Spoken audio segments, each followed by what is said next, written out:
ಅತ್ಯಂತ ಬಾಲಿಷ್ಯವಾದಂಥ ಹೇಳಿಕೆಗಳು. ಮಿಲಿಟ್ರಿ ನಂಬಿ ಸುಮ್ಮಿರ್ರಿ ಸಾಕು. ನೀವೇನೂ ಭಾಷಣ ಮಾಡೋದು ಬೇಡ, ನೀವು ಹೋಗೋದು ಬೇಡ. ನಮ್ಮ ಜವಾನರ ಬಗ್ಗೆ, ನಮ್ಮ ಸೈನಿಕರ ಬಗ್ಗೆ, ನಮ್ಮ ಮಿಲಿಟ್ರಿ ಶಕ್ತಿಯ ಬಗ್ಗೆ, ನಮ್ಮ ಇಂಟೆಲಿಜೆನ್ಸ್ ಬಗ್ಗೆ ವಿಶ್ವಾಸ ಇಟ್ಟು ಶಾಂತ ರೀತಿಯಿಂದ ರೀ. ನೀವು ಅದ ಮಾಡುವುದು ಅತಿ ದೊಡ್ಡ ಸೇವೆ. ನೀವು ದೇಶಕ್ಕೆ ನೀವು ಇಲ್ಲಿದ್ದ ಬೇರೆ ಏನೂ ಮಾಡೋದು ಬೇಡ. ನೀವು ಸ್ಟೇಟ್ಮೆಂಟ್ ಕೊಡಲಾರ್ದ ಅವರ ನೈತಿಕ ಸ್ಥೈರ್ಯವನ್ನು ಕುಸಿಯಲಾರದಂತೆ ಮಾಡೋದು ಬಹುದೊಡ್ಡ ಸೇವೆ. ಜಮೀರ್ ಅವರ ಭಾಳ ದೊಡ್ಡ ಪ್ರಮಾಣದ ತ್ಯಾಗ ಮಾಡಲಿಕ್ಕೆ ಹೊರಟಿದ್ದೀರಿ. ನಿಮ್ಮಂಥ ತ್ಯಾಗ ದಾನ ಮಾಡುವಂಥವ್ರು ಯಾರೂ ಇಲ್ಲ. ಅದಕ್ಕೆ ನಿಮ್ಗೆ ದೊಡ್ಡದು ನಮಸ್ಕಾರ. ನಿಮ್ಗೆ ನಿಮ್ಮ ಪಾರ್ಟಿಯವರು ಶಾಂತ ರೀತಿಯಿಂದ ಕೂತರ ಅಲ್ಲ ಜಮೀರ್ ಅವ್ರು ಕಳ್ಕೊಳ್ಳೋದಿಲ್ಲ. ಜಮೀರ್ ಅವರು ಶಾಂತ ರೀತಿಯಿಂದ ಇದ್ರೆ ದೇಶಕ್ಕೆ ಜಮೀರು, ಆಮೇಲಿಂದ ಸಂತೋಷ್ ಲಾಡು, ಖರ್ಗೆ ಸಾಹೇಬರು, ಇನ್ನಿತರ ಯಾರು ಇದ್ದಾರಲ್ಲ, ಅವ್ರು ಡೆಲ್ಲಿಯೊಳಗೆ ಸ್ಟೇಟ್ಮೆಂಟ್ ಕೊಟ್ರೆ ಎಲ್ಲ ಹೆಸರು ನಂಗೆ ನೆನಪಿಲ್ಲ.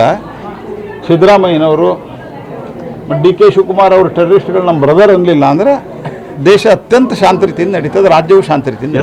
ತಾಜಾ ಸುದ್ದಿಗಳಿಗಾಗಿ ಶೇರ್ ಮಾಡಿ, ಸಬ್ಸ್ಕ್ರೈಬ್ ಮಾಡಿ, ಫಾಲೋ ಮಾಡಿ. AIN ನ್ಯೂಸ್ ಕನ್ನಡ, ವರದಿ ನಮ್ಮದು, ನಿರ್ಧಾರ ನಿಮ್ಮದು.